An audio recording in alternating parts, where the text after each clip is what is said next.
Welcome to Full Prefrontal, the show that exposes the mysteries of executive function. This podcast is a collection of conversations about the role of the prefrontal cortex, which impacts your focus, planning, problem-solving, emotional balance, and independence. So join us as we explore executive function and the science of learning. And now, here's your host, the founder of EXQ, Sucheta Kamath. Welcome to Full Prefrontal, exposing the mysteries of executive function. These skills allow us to organize our behaviors over time and override immediate demands in favor of long-term goals. We have now done more than 150 episodes, and I continue to tackle three important goals. My first goal is that through these discussions, you should know that uncovering the role of prefrontal lobes is a great start to figure out how executive function skills work. If anything, my guests help us walk through and showcase how complex and interlinked executive function skills are to self-control, self-awareness, and even potential self-actualization. Secondly, I'm interested in tools for self-change. And for that, we need to understand that the plight of the new and improved future self, which is completely dependent on the effort and insights cultivated by the current self. So we need to create some continuum. And lastly, I hope to help you, listeners, to create a playbook for your personal success by mastering these amazing set of skills that we call executive function. So as we dive into today's important topic, I want to kind of set the stage for self-regulation, which is facilitated by invisible rules. And those invisible rules are imposed by culture. So let me quickly share a story. I grew up in India, and I was always fascinated by different cultures because in India, I like to tell people it's more like a continent than a country, because different states have their languages, their different ways of eating, different way of dressing. And so when you travel, you definitely notice, and when you interact with people from different parts of India, it is almost seeing a person from another country. And I would love to share a story about my mom. You know, she grew up in a tiny town in the state of Maharashtra. Her family was mostly poor. She talks about stories from her childhood, and they're almost always demonstrative of how norms and expectations incite behaviors of self-control. For example, you know, every time she stepped out of the house as a child, she was never allowed to take food if it was offered by somebody.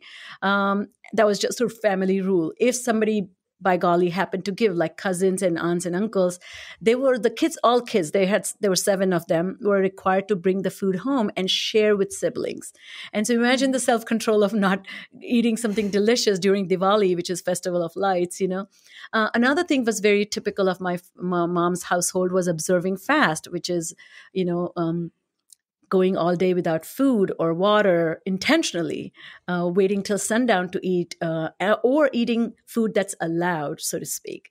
So there's another great example. My grandmother, the only equivalent concept I can say is kosher, but it's not kosher. There's another, it's called sovla. But anyway, so my grandmother always cooked meals without tasting them. And so you're serving this food to whole family of 9 people without tasting, and her food was absolutely delicious. So the reason I'm sharing this is that when we talk about improving executive function, we shouldn't simply focus on managing goals with great resolve, but we rather need to broaden the lens and take a look at the context and activate self-regulation and self-management using skills that need to be woven into the larger place that you belong. So with that in mind, it's such a pleasure to invite Dr. Sabine Doebel, who is an assistant professor at George Mason University. She is interested in cognitive development, with much of her research to date focusing on the development of executive function. And this is an important piece of information for us because there's not a lot of work regarding the milestones, what kind of skills are expected from children, what is the norm. We are still figuring out as a field. And so she is focused on the ability to control thoughts and actions in service of goals, especially in the face of conflicting habits, desires, and tendencies. She's particularly interested in how social and conceptual processes may support the development of skills in using control across contexts. So she has a great TEDx talk, and she also has written some amazing papers. Particularly, we'll be discussing about the infamous or famous marshmallow experiment. So welcome to the podcast. How are you? Thank you. It's a pleasure to be here. I'm good. Well, great. We always ask our guests, since we talk about executive function and goal-directed effort, and I love psychologists because they are so insightful. I would love to know how you were as a child, what kind of knowledge and understanding you found yourself discovering about your own ability to control your goals or behaviors to achieve goals. Yeah, I think that I was very different than I am now. It's quite strange. If I look back, I would say I didn't have very good executive function. Yeah, it's really true. I was kind of, as a teenager, I was a bit of a rebel, and I got into a fair amount of trouble. Yeah. But I became more interested in academics as time went on, and that kind of helped me navigate into a better direction. And here I am. I love that. And what's so interesting about that is, I guess, you found your mission. You found goals to commit to that kind of gave you the motivation and effort, right? Absolutely. I mean, I was kind of, after I graduated from college, I really wasn't certain that I wanted to pursue psychology. And I had done a lot of coursework in social psychology, and I had some interests here and there, but nothing really fully developed. And so I actually went back to school and was studying other things like philosophy. And I kind of, in this very roundabout way, came back to psychology because I was interested in how thinking develops. I was interested in thinking generally, cognitive just processes, and, how it is that we as humans are able to think the things that we can think. And I just thought the best way to answer these questions would be to study them developmentally and empirically. And so that kind of got me into developmental psychology. And from that point, I was just so driven and goal directed, I was like making up for lost time, basically. Well, that's great. That's actually very much maturation of intentions. That's what one of my colleagues says. So executive function refers to a set of mental skills we use to manage our thoughts, emotions, and actions to achieve goals for self in accordance with the context and by bringing a coherence to it. When you and your work think about executive function, what kind of conceptual framework you use, and how does this definition sit with you?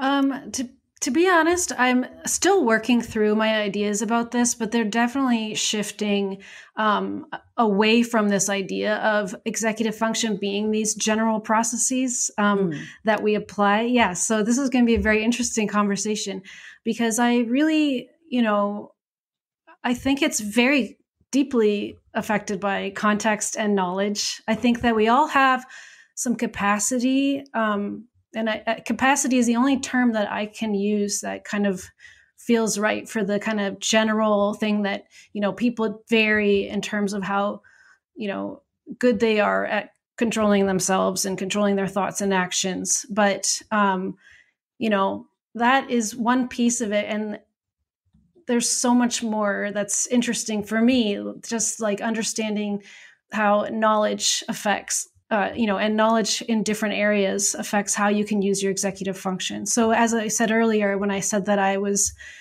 as a child, I had bad executive function, I was being facetious because really, I don't believe that I had bad executive function. I just think I didn't know how to use it very well in certain situations. In some situations, maybe I was good.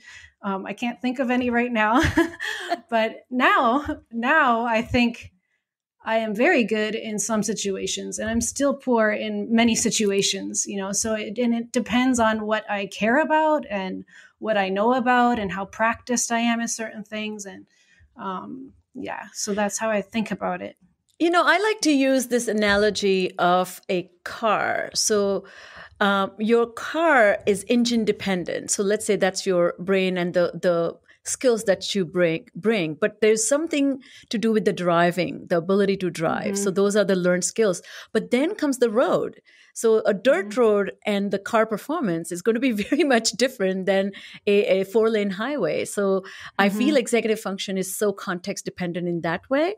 But I think the biggest thing to me in this profession is it's not an absolute ability. It's how you utilize this ability based on upping and downing of the requirements. So for example, if you are on a highway, you are required to abide by the law of 65 miles an hour. And if you go over, you're going to get a ticket. And that knowledge feeds your car's capacity, which can drive 150 miles an hour. I'm making this up. But on the dirt road, you don't have any restrictions, but the dirt road is so bad that you will flip. And you don't know that until you flip. So I think that's when I feel one of the benefits of, or rather the part of when I work on retraining, one of the ways that I help people is expand their repertoire, create a deck of experiences, whether they are imagined or the true experiences, to know in what ways things will work. Because a lot of this is like, I don't know what to do when I'm locked out of my house. Only I have to get locked out of my house, but that's a costly affair, right? So you need to have some mental modeling of, if I'm locked out of my car, I can apply that knowledge to being locked out of a house. So anyway, if that makes any sense. So, so then, the marshmallow experiment from 60s and I guess 70s certainly brought the topic of self-control into the cultural consciousness. But sometimes it has misled us to think that it is an end-all thing. So before we begin as to why so, let's start by defining self-control. And isn't self-control more of a narrow term as compared to executive function, which is a broader construct? And you're interested in seeing... I guess it depends on who you ask. Well, I'm curious as to what you sometimes think. You hear the reverse, right? I think of it, yes, as an executive function researcher, I would tend to think of executive function as being the broader construct, actually, because I think that we use executive function in numerous ways, including regulating appetites and the things that would fall under kind of more of like the self-control, kind of resisting temptation idea. But others would say, there's delay of gratification, and that's supported by these executive function processes, among other things. So some would kind of put it underneath, self-control as like kind of like the supporting abilities. But then there's also kind of, the self-control kind of comes more from the social psychology, personality literature, more about kind of traits and predicting, making long-range predictions from how somebody is capable of regulating themselves in childhood. So kind of individual differences, stable traits. And obviously executive function has a very different origin as a concept. And so I sometimes just don't even try to integrate anymore. Like I kind of, I know how I think about these things, but I don't necessarily believe in some of the kind of projects of just, let's kind of come up with like the one unifying kind of definition and we'll fit everything in neatly and it all will work out nice. It's like, I don't know that that's actually possible or even necessary. Because, yes. Yeah, because these different concepts come from different research traditions, and there's definitely overlap, of course, but I don't think there's necessarily a way to reconcile everything, and not necessarily something we need to do. But I do. And I know people disagree with that, but well, because I was going to ask you, like, there is a general agreement, though, that these are set of skills, and these set of skills can help you achieve goals, but the goals are for self, created by self and executed by self. So, like I like to say, when you have a child in a classroom, whose rules the child is following, not self-set. So unless you create a rule saying that I will follow my teacher's guidance, then that's a rule I impose on myself. Then I'm self-regulating, but I'm pretty much asked to not talk, not interrupt, not shout out answers. So in that way, there is that interplay between self as a independent entity and then self in the context of others as a regulating body, I suppose. Right. And when you say as a set of skills, you're talking about the skills, for example, are you talking more about, working memory, updating, flexibility, and inhibitory control like that? Or are you talking more about like the actual real world skills that are, involving executive function, like sitting still, listening to instructions? Well, so I see it as a little bit more more broader, again, because I'm a clinician, I'm not a researcher, but the way I see it is you have internal cognitive and affective skills. So that's how you pay attention, how you regulate your attention, which is not just paying attention, but knowing what to pay attention to and continuously paying attention to that until processing is done, or just taking a decision to switch attention, for example. Then the second set of skills would be, for example, monitoring information in working memory and making reference to long-term storage. So do I understand what is being spoken? Do I have a question about vocabulary? Do I even know when, can I retain components like don't open the window unless the door is closed? It requires me to first check the window, then the door. That reorganizing is a critical skill at a cognitive level. But when we talk about mental flexibility, it is about the theory of mind and perspective taking. So I need to see me as you see me, but I also need to see what all roles and responsibilities I have as a student, as a learner, as a thinker, as a daughter, as a son. So I feel like that in that way, helping people to improve their executive function cannot be achieved by focusing on set of these random abilities. They have to be in the context of use. And the use needs to be defined collectively from, onboarding the child, onboarding the family, and onboarding the school's needs or whatever, if that makes any sense. Yeah, it does. I really like that. I guess for me, I kind of push back at the idea that we can actually come up with like a finite set of executive skills. I think that really you could make a very long list and you could extend it indefinitely, depending on, the child, the context, the cultural context. Absolutely. So that's kind of what I think about. But again, I can give you the reference of our field, cognitive retraining, and we use something called functional rehabilitation. So functional training is the context of use and context of need. So before we do any intervention, we do needs assessment. So let's say if your biggest challenge is as a PhD student, you're not getting started with your thesis, and you just don't know where to begin and you're procrastinating. So giving some random strategies to prevent procrastination has no use because you need to really know why you're either do you not have your topic sorted or you have no research data that supports your idea, or you don't know how to, delineate information from 10 papers into one consolidated idea. So I think that's what I mean by you cannot help people improve their functionality without knowing where they're failing and why they're failing. And is this something they want to do?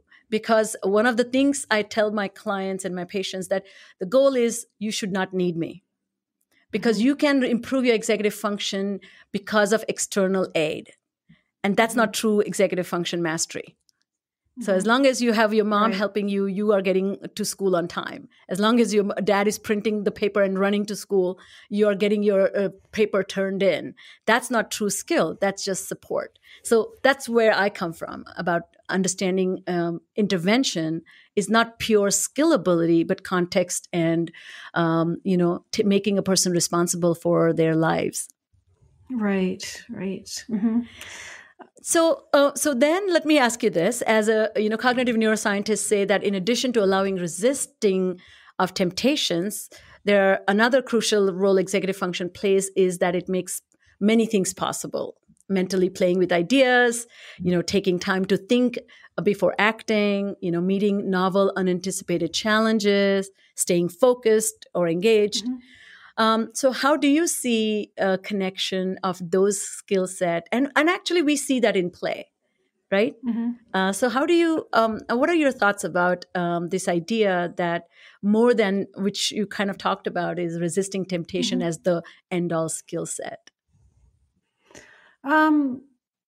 Well, yeah, I mean, resisting temptation is just one thing. And I think that the controversy really centered around this idea that it was just this ability that you either have or you don't. And, you're kind of, in trouble if you don't have it. And, you're going to, you wait the full 15 minutes and everything's going to be success. And, For the marshmallow. Obviously that's, the marshmallow test. And obviously that's not true. And I would, I'd have conversations with parents when I would run these tests in the lab, and I'd have to explain to them, there's always other factors involved. It doesn't mean that executive function isn't playing a role. It just means that, whether or not someone chooses to use executive function or whether or not they're able to kind of carry that out through the full 15 minutes from the marshmallow test, for example, depends on lots of different factors. Depends on whether you came into the lab hungry or whether you ate a snack right before. That's such a good observation, by the way. Nobody thought about that. Well, yeah. We, as a researcher, you do think about it because you want your study to work out, and you need to be thinking about let's make sure that the parents are not giving their kid candy right before they come in, because that might mean they're not going to be really tempted by this marshmallow. And other factors, like some children are maybe more inhibited in that situation, and lots of different things. And in my study, we looked at how their beliefs about what their group members are doing and what they value, how that would affect their behavior. And we found that they. Yeah, can you share the experiment, how you went about it?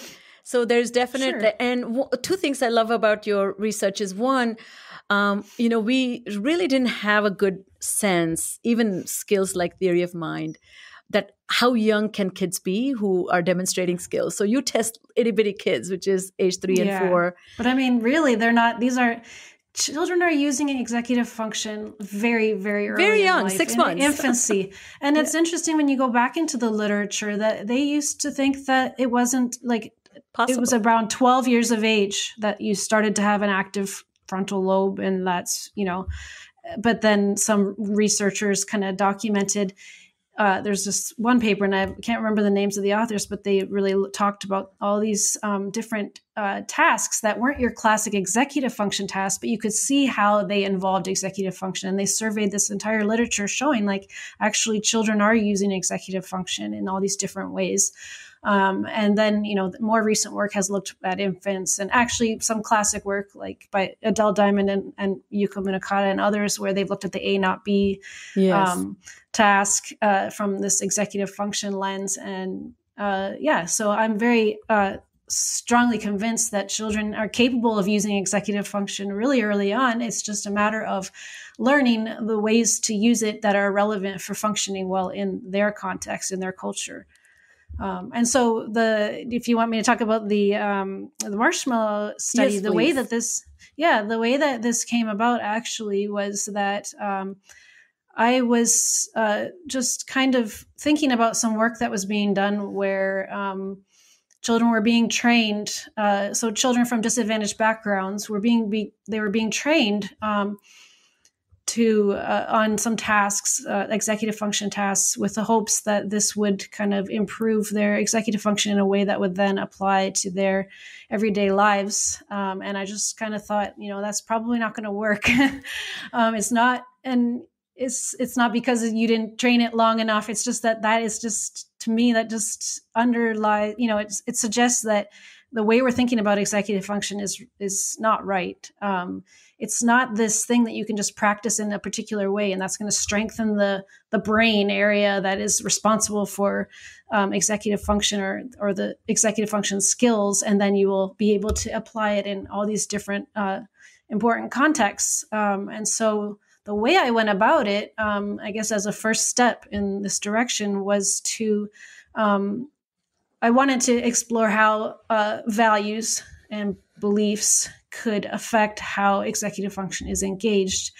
And so I brought together the marshmallow paradigm with this other well-known finding that you can manipulate how children identify with others just by giving them like a t-shirt and saying, you're in the orange group, here's your t-shirt. And you can, just with a simple thing like that, you can get them to say that they like that group better than another group that wears a different color t-shirt, or that they want to give candy to their own group members, and different things like that. And so we basically assigned children to a group and gave them the t-shirt, and then told them that their group waited for the 2 marshmallows, and the other group, the ones wearing the orange t-shirt, they didn't wait. And then in a different condition, we did the opposite, where we told them that their group didn't wait and the other group did. And then we left them to wait for the 15 minutes. And we found that the kids who believed that their group waited were themselves able to wait longer. And the way that I interpret this is that they we're using executive function just in light of these beliefs, identity, or the belief. Yeah. Mm-hmm. So I do have a question about that. How did you reconcile with those who did not identify themselves as green shirt wearers or orange shirt wearers? Is there any mechanism that makes you want to belong? Or because this too sounds to me very common human tendency to want to belong. So is there a reason other than failure of self-control that people wearing certain color t-shirts ate one marshmallow because they don't want to identify themselves? Is there because it didn't feel like compelling enough identity? Is that possible? Yeah. I mean, I think that's possible. There's definitely other interpretations open for this work.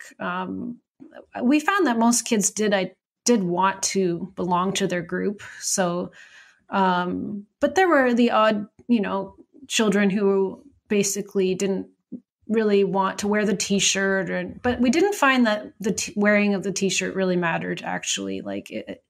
They still identified, they just didn't want to put the t-shirt on. Some kids just had these preferences. So, but yeah, I think that might be an interesting direction to go into, further explore that. Because I think there are individual differences in how much people really want to be part of a group. And that could affect how much something like this would, affect their behavior. Because I was wondering, when I read your research, I thought, so let's take internalized quality. T-shirt is an external, right? I wear it. Mm-hmm. What if I say something like, I'm an early riser, or making this up, or I am a vegetarian, for example. Mm-hmm. Would that also add to that, because it is an identity, would that also support the same process, you think? Maybe. I'm an early riser now, and I pass judgment on those who wake up after 9:00. So maybe I think we would think that the minimal groups thing, if that works, then you would think that something where there's a stronger basis for identity would have more impact. But I don't, that hasn't actually been tested. But in our second experiment, we actually did go beyond the minimal groups, where we also said, your group also likes the things that you like. We asked kids what they like between some choices. And then we said, your group also likes those things, because we did want it to be a little more potent. And I think that would matter. And so in that variation, can you talk us how you set that up and how did the kids respond to it? It was essentially the same, because it was the second round of the same study, but we just said, what do you prefer? Do you prefer chocolate or I don't remember exactly what it was, but a chocolate or gum or playing ball or playing with a puzzle or, different things. And then saying, you know what, the green group also likes all of these things that you said. And so we just assumed that would create a stronger sense of identity that would then carry over to maybe more interest and more motivation for waiting. It's so interesting. My brother, who lives in Canada, is in India right now. He's stuck there for a variety of reasons. But anyway, because of COVID, and it was interesting. So he's staying at my mom's place, and my mom lives with us. She has moved to US to live with us. Anyways, and so he was doing lots of things, taking care of her banking and all the, paying for gas, electricity for a year is what happened. And after he finished taking care of everything, and so he says to my mom, and this is an inside joke and I'll explain in a second, but he says, Mom, what would people say? And my mom said, oh, people would say you're such an amazing, amazing young son, So when we were younger, my mother used to say, if you do this, people are going to say you're such a good, our family name is son, Kelker's son. And so it actually worked with me and my brother, older brother. And then my younger brother came along, who's 7 and 9 years younger. And that did not work with him at all. What would people say? And he's like, I don't care. So all the practices that as a family and a culture that my parents were able to instill in us just fell out of the, by the wayside. It was hilarious. Right. So, I love the parts that you're talking about, which is the social factors, the norm, values, and, trust influence children, you say, or rather, like many papers have written about this too, that this matters a lot. And this reminded me of, another guest I have had on my podcast, which is Dr. Michelle Gelfand. She is, she has written a book called Tight and Loose Culture, and she studies cultures. And I was wondering if that capacity to identify, do you see, or you have some thoughts about how that would influence one's ability to regulate oneself, She says that our deep cultural programming shapes our views and warrants code switching. So could failure to code switching be perceived as failure in executive function? I'm not sure. I mean, when I think about culture, I think a lot about how we tend to think that when people aren't showing an executive function in the ways that we expect or the ways that we think is important, on these tasks, that we think that they're showing some kind of deficit that needs to be remediated. And, it's really interesting to me that like the construct of executive function came from the neuropsychology literature. And, initially it was talked about much in terms of the frontal lobes. So dysexecutive function and frontal lobe functioning. And then it kind of gradually became, discussed more in terms of, the neuropsychology literature persists, and there's the developmental neuropsychology literature. But now, you hear executive function is talked about a lot in the context of typically developing children. And so when young children do poorly on like the Marshmallow test or, the card sorting test, that's kind of viewed as, reflecting a deficit of some sort. Right? An age-related deficit. And then in the cultural situation, it's also similarly construed as a kind of deficit that's due to disparity. And we also hear it talked about, with, socioeconomic status or background, this idea that people are, experiencing disparities in, parenting and other things, stimulation for the brain, various things that are then contributing to brain-based deficits, executive function deficits. And I really don't agree with that. And I think that's a big kind of idea for me now, is to kind of really think more about how, that's kind of reflecting a bit of a bias, and also just we're not thinking about the history of the construct enough, that we kind of just transported this from the kind of neuropsych literature And some things that might actually make sense in explaining, dysfunction in some populations, that may make sense, but it might not actually be a good explanation of what's going on with young children or people in different contexts. So I really like that. I think it's a sensible retake, if I may say. What I find, for example, a 16-year-old is going to be more proficient than a 14-year-old, and 14-year-old more than 6-year-old. But if you take all 6-year-olds, and there are going to be some who are probably can lead the class, for example, have self-sufficiency. Then there's middle of the road who just need a little bit more suggestions and guidance. And then there are some who are definitely falling behind. But if we talk about falling behind, to me, the way I conceptualize in understanding executive function failure or breakdown or deficit would be that not meeting expectations to achieve success that you are fully capable of or our desire. So the deficit is really, there's a goal mismatch. I have a goal and I'm not meeting the goal successfully. So I don't look at it as a finite that you become a failure. You're not a failure. You as a person, because these are emergent skills, right? They are going to gain mastery over time because of the developing nature of the brain. But there are some processes that can support and propel children to understand. For example, I find that when doing the work, if you kind of help children understand intent analysis, why do you think your teacher wants you to do this? If you make that clarification, the children are like, oh, I didn't know. Like one of the things I often see working with middle school, they'll say, I never thought the teacher actually prepares a lesson plan. They had no idea. So when you make them aware, like act of cooperation, so to me, social skills can really aid the process of goal attainment or interference with the goals that you desire, because that's measured through some sort of achievement. And I'm wondering what you think about that way of thinking about things.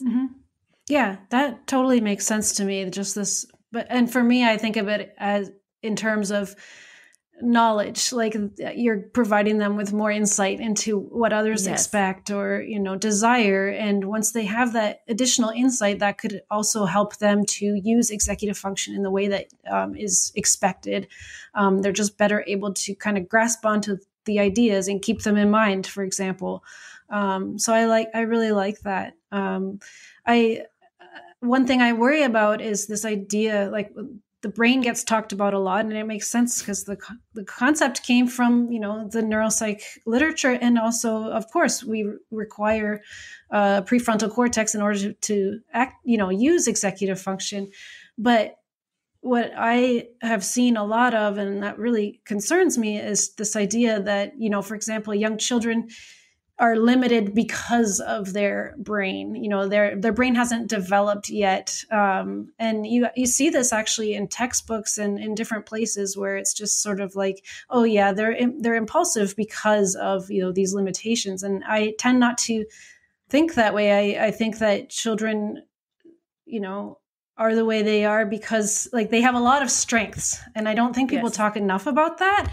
They are very different, and they're not necessarily just like this deficient kind of adult, like that just, their brain isn't fully developed. Like they're very playful. They're very like engaged with the world, and they're very positive often. And I like to think about what they're bringing to the table instead of thinking about them as limited. Of course, they're the brain needs to develop, but how much of that is a function of the experiences that they need to have that they have not had yet? You can think a lot about young children, like preschoolers, kind of as, in parallel to teenagers who also kind of get a bad rap for being impulsive and because of their brain, right?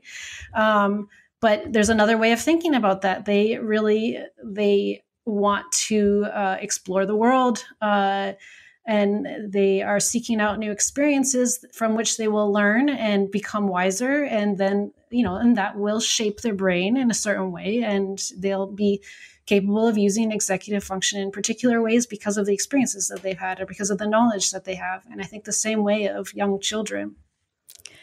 So I'm going to share with you a working title of my book that I'm working. It's The Dance of Freedom and Control. It's executive function to me is a balance between the discipline and spontaneity. It's the Goldilocks effect. You cannot be all, controlled, because then that definitely is going to lose that playfulness, exploration, which is such an essential part of developing a self-understanding, but also understanding of the world.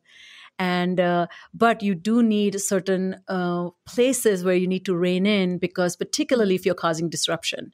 So that contextual cooperation. So I like to think about building executive function as more as an art of learning to collaborate and cooperate with the world, not so much selfish, self-centric thought process. Because once you become aware that I have goals, Sabine has goals, is my goal pursuit interfering with Sabine's goal pursuit, then actually that is not a collaborative, And so metacognitive training is really about that. It's kind of making children, adolescents, and adults aware of the goal pursuit as a human striving, I like to think that way. Yeah. So, the talking about then other part, not the deficit model, which I completely agree with you. We need to think about strength model, and development can benefit all, and exposure and practice can benefit all to improve their ability. But I also like to think like executive function skills are more like a gas in the tank. More you drive, less you will have, So your own executive function, you're more impulsive at night. There's shopping trends. People tend to spend a lot more money from 9 to 11. There's just, you have less inhibition. So what are your thoughts about, research shows that the EF capacity sharply reduces when it must be devoted to managing lower level skills, and response to which are not automatic or fluent. So the capacity for the higher level, which is metacognitive function, is taken up. So there's a mismatch there. Have you given some thought to that? Yeah, I think I definitely, lack of sleep and just being exhausted and all those things, for sure, that's going to reduce your executive function capacity, and having some self-knowledge goes a long way. And that, if you know that you're capable of, or that you're prone to, shopping a lot, you might want to kind of set something up where you can't access your websites after a certain time of day, or, and just, removing yourself from situations that are going to be stressful. Like I'm very exhausted by 5 p.m. because I work all day, and then I have a 4-year-old who comes home from preschool, and and so I know that by the end of the day, especially if I've been working really hard, my capacity for executive control has been, very diminished, and I need to not be in certain situations that are going to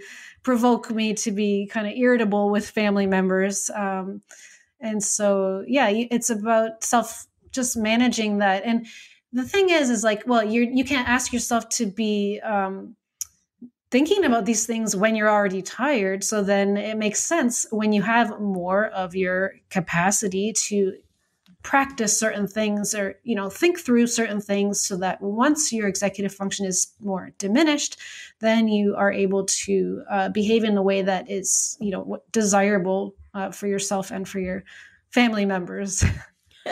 So I think there's an interplay, right? Because you can practice certain skills, and then you can automate some things, and then you can devote whatever executive function resources you have to something else, right? And so when I think about executive function development, and we're all still developing, part of it is just getting better at something like automating, some of what you need to do, and then layering on more of the demands. And so for me, I learned to drive, well into adulthood. And I experienced that directly. Like at first it was just like so exhausting and taxing. I couldn't talk to anybody after I would come home from a lesson. I would be just so worn out and just like, how do people ever learn how to do this? Like, this is just too much. And then, within months I was driving like everybody else, and I was able to have a conversation with somebody while I was driving. Now, that's not to say that it becomes fully automated. You still require some executive function skills when you're driving. But, you can eventually carry on conversations. And with children, a parallel idea is that when they're first learning social skills, like it's hard. They're learning so much and they're not able to do anything high level. They're not able to really reason about other people, like what's that person thinking about me while I'm talking. But once they've practiced certain skills, then they can have more resources to devote to kind of keeping track of like, am I talking too much? Should I let the other person talk, and things like that are really important for social skills. So if I was to say, how could I, if somebody asked me, how could you use your executive function or train executive function to help somebody develop more social skills? I'd say just practice the core skills, and then you'll eventually have more resources that you can devote to the like higher level stuff. So as we end, I was also interested in something you have written recently about less structured versus more structured. COVID has really given people a window into how difficult it is to educate children, and parents have unfortunately become teachers, which is not necessarily their job, but also not their skill set. And I feel my heart goes out for them. But I think the temptation is in order to get kids to produce, there's so much imposition and creating structure, but that can be extremely counterintuitive to the developing of creative mind. So you have written a little bit about that. Mm-hmm. Do you mind sharing with us what your viewpoint is on this one? Sure. I've been really interested in, especially like you said, with COVID, that obviously was an inspiration, is just knowing that all these children were at home all day for days on end, and just wondering, what are people doing, and, what should they be doing? What would be optimal for their development? And so I knew of previous work by my mentor, Yuka Munakata, where they found that children who had less structured leisure time tended to show better self-directed executive function. So that's kind of the self-initiated executive processes. And I that work is really interesting. And I thought, we could kind of build on that here by looking at just not just leisure time, but what are kids doing, all day? Like how is their time being structured at home? Just to get a window into how that might support executive function. And my idea was a little bit different, that it's not necessarily just supporting self-directedness, but basically just having more variety in activities, and just being able to, for example, show interest in something and then have that supported. And, it's not necessarily that it's completely unstructured, like there can be some structure there, but kind of this give and take of, showing some interest and kind of being given some activities and variety of activities, and that this would give children a lot of knowledge that could then help them use executive function in the ways that are valued. And so we tried to test it with more than one task, but one of our tasks didn't quite work out. But we used the card sorting task, which is this widely used measure of executive function, not self-directed executive function. And the way I think about the card sort is that it is kind of I don't think of it as tapping like the core executive process of cognitive flexibility. I think of it as a culturally kind of embedded task where you're asking a child to use executive function. You're asking them to sort cards by a dimension like color or shape, and then you are after a while asking them to switch and do it in a different way. And then there's all these assumptions that are built in here where, that the child is actually kind of understanding the I think, for example, the child, and kind of relating to what we were talking about earlier, the child may be thinking about what does this person want from me? Are they used to being instructed on what to do, in this way? Are they used to being, sorting by these different dimensions and kind of doing these arbitrary tasks? Some kids definitely probably have more experience with that than others, and that could help them engage their executive function in a task like that. And I think that the less structured time provides more opportunities for, learning about shapes and colors and learning about a variety of things that, even engaging in pretend play and different things that are going to give you more insight into others' minds and what they expect of you and things like that can then help children use executive function on that task and perhaps in other ways. Yeah, and I think what got me thinking about is the most critical part about that is the opportunity for choice making. I think when, as a young developing mind, multiple ways you continue to make choices for yourself, that is a sort of exploration without conditions. Because only when you have a repertoire of doing that, then you kind of are able to go with a choice that's not yours, because you know many ways things can be done. And this is sometimes lost on parents or teachers who are trying to create these amazing opportunities, but it's not the child's idea. And it's kind of get lost in the shuffle, I feel. I have a great story of my firstborn. When he was 2, we had a big floor puzzle with number 1 with one fish, number like 2 numerical, 2 lines as 2 with 2 oranges. And it was a foam puzzle. And you had 8 kites and 9 bears and whatever. And then you remove, and for hours he used to do that, hours. And then 10 would be 1 and 0. Oh, sorry. 1 would be 1 stick, 2 would be a numerical letter and a number and all that stuff. One day, and then he would dismantle it and put it in the box and then take that empty shell of a foam and hang, put it against the wall. One day he was playing and he was, mind you, only 2 years old. It blew me away because what he did is the 1 was missing in 10 or 1, like it doesn't matter. So he started his puzzle 1, 2, 3, 4. When it came to 10, he had all 10, apples, but it was only 0. There was no 1. So he went and picked up the 1 from 1 and put it in 10. So he had the flexibility to finish the puzzle, full well knowledge that the 1 will be empty now. But I just fell out because there was no way I would have given him credit to do that if I had not just watched it. But and anyways, that just is such a beautiful story to me, because that's how he learned multiple application of that numerical 1. Anyways. So I do think that sometimes it's a witnessing that is so beautiful. That's the kind of parent I am. So it's really easy for me to be enthusiastic about that and just letting my child take the lead and letting him do what he's going to do, and kind of encouraging, orienting in terms of what we value, the kinds of things we do want him to learn, but not dictating this is what you're going to do. And just letting him kind of, we end up doing is giving him a lot of opportunities to observe what we're doing at home, and then we find that he then incorporates a lot of that into his play and different things. And so, and I absolutely love watching him do different things, just seeing what his mind comes up with, things that I would never think of course.